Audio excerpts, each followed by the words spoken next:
Bom, o nosso tópico de hoje é sobre os níveis de linguagem. Vamos então aos níveis de linguagem. Olha, basicamente os níveis de linguagem são apenas dois, tudo bem?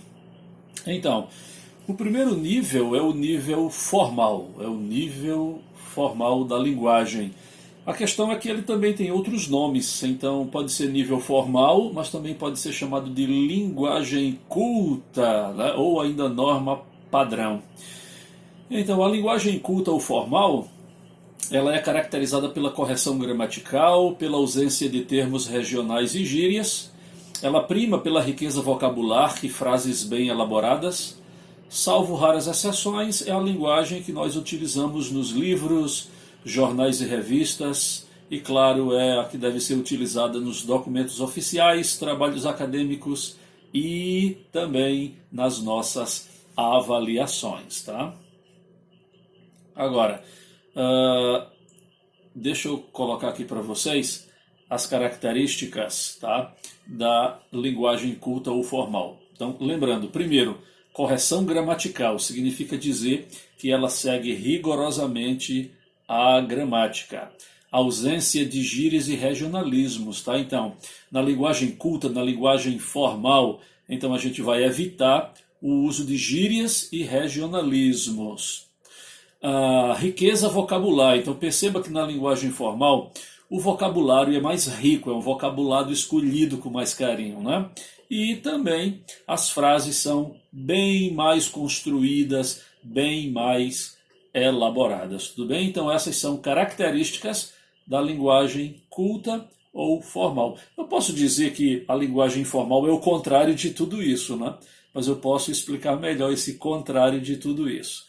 Então, na linguagem coloquial ou informal, também chamada popular, coloquial, popular ou informal, é o tipo de linguagem que nós utilizamos no nosso dia a dia, nas nossas conversas informais com amigos, nos bilhetes que escrevemos. Ela é um tipo de linguagem mais descontraída, dispensa essas formalidades. Ela apresenta, então, o uso de gírias, aqui pode, as expressões e termos regionais também é permitido, e é um tipo de linguagem mais espontânea e criativa e se afigura com mais expressividade e dinamismo. Inclusive é o tipo de linguagem que a gente mais utiliza no nosso dia a dia, tá? O dia inteiro a gente passa mais tempo utilizando a linguagem informal do que a linguagem formal, né? Agora, quais são as características da linguagem informal? Primeiro, sofre desvios gramaticais. Então, observe, não é que ela não aceite a gramática. Sim, tem alguma coisa de gramática, mas sempre com alguns desvios, tá? Outra coisa, aqui, esse tipo de linguagem informal, ela aceita sim as gírias e os regionalismos. O vocabulário é um vocabulário mais simples, né? E com certeza é mais simples também as frases, né? São frases mais simples, frases menos elaboradas. Então, deu para ver a diferença aqui entre as características da linguagem formal e as características da linguagem formal. Deixa eu colocar mais uma vez aqui as características da linguagem culta ou formal: correção gramatical, ausência de gírias e regionalismos, riqueza vocabular e frases bem elaboradas, já que na linguagem informal, desvios gramaticais, permite gírias e regionalismos, o vocabulário é mais simples e as frases menos elaboradas. Então, aí a diferença entre a linguagem formal e a linguagem informal. A norma culta é o uso padrão, estabelecido entre vários outros, para que seja seguido pelos usuários de determinada língua. É essa forma linguística que todo povo civilizado possui, assegurando a unidade da língua nacional. É justamente em nome dessa unidade tão importante do ponto de vista político-cultural que ela é ensinada nas escolas e difundada então nos livros de gramática. Agora, existem transgressões a essas regras, não é? E as transgressões feitas à norma culta, feita à gramática, geralmente não são bem toleradas, não são bem aceitas.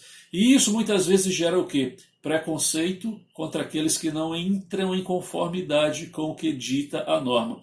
Portanto, ela é um conjunto de regras que impõe o padrão de linguagem a ser seguido. A norma culta, gente, nada mais é que o uso que ganhou o prestígio social escolhido por quem? Pela classe dominante, pela elite, né? De caráter ideológico e que foi elevado à categoria de linguagem padrão. A norma culta ela é estática, né? Já a fala não, a fala é o contrário, é dinâmica. Enquanto a norma culta, as regras, elas são engessadas, mumificadas. A fala, por ser ela a realização concreta da língua, ela evolui a todo momento, aumentando a sua diversidade, acompanhando a evolução da sociedade que a criou. Então, a fala sofre uma incrível variação, né, gente? Enquanto as regras de qualquer língua, as normas, elas são estáticas. Muitos acreditam que o domínio da norma culta é garantia para inserir o indivíduo no bloco dos que sabem falar e escrever bem, portanto, aqueles que têm direito à palavra. Para esses, não dominar a norma é não saber falar, escrever ou expressar-se de forma correta. Isso acarreta o que aos infratores? A discriminação estampada e um mecanismo de exclusão bastante atuante em nossa sociedade. Quem já não ouviu falar disso? Excluir o outro porque ele não fala da mesma maneira que a gente. Não é? Em rigor, olha lá, ninguém comete erro em língua, exceto nos casos de ortografia. Então aqui a linguística não trabalha com certo e errado, mas o que é adequado ou inadequado. Então o que normalmente se comete são transgressões, são desvios gramaticais. Então, de fato, aquele que no momento íntimo do discurso diz ninguém deixou ele falar, não comete propriamente um erro, né? Na verdade comete uma transgressão, é um desvio gramatical, um desvio da norma culta. Então, um repórter, ao cometer uma transgressão em sua fala, ele age como um indivíduo que comparece a um casamento trajando bermudas, ou um banhista que vai à praia vestindo paletó e gravata. Não tem erro nenhum, não tem crime nenhum nisso. Mas a gente sabe que é uma coisa inadequada, né? Então, é o que a linguística trabalha hoje, é o que é adequado e o que é inadequado em relação à língua, e não a questão de erro e de acerto. E a gíria? Quem nunca utilizou a gíria? Então, ela não é um flagelo da linguagem, né? Ela pode ser, sim, muito bem utilizada em determinadas ocasiões. Então, o mal maior da gíria reside na sua adoção como forma permanente de comunicação, desencadeando um processo não só de esquecimento, como de empobrecimento e desprezo do vocabulário oficial. Então, quem fala gíria todo dia, o dia todo, então acaba por esquecer muita coisa da língua, não é? Agora, usada no momento certo, a gíria é um elemento de linguagem que denota bastante expressividade e revela grande criatividade, desde que naturalmente adequada à mensagem, ao receptor, tá certo? Ainda que criativa e expressiva, a gíria ela só é admitida na linguagem falada. Tá? A linguagem escrita geralmente não tolera gíria, a não ser na reprodução da fala de determinados personagens com a visível intenção de documentar esses fatos.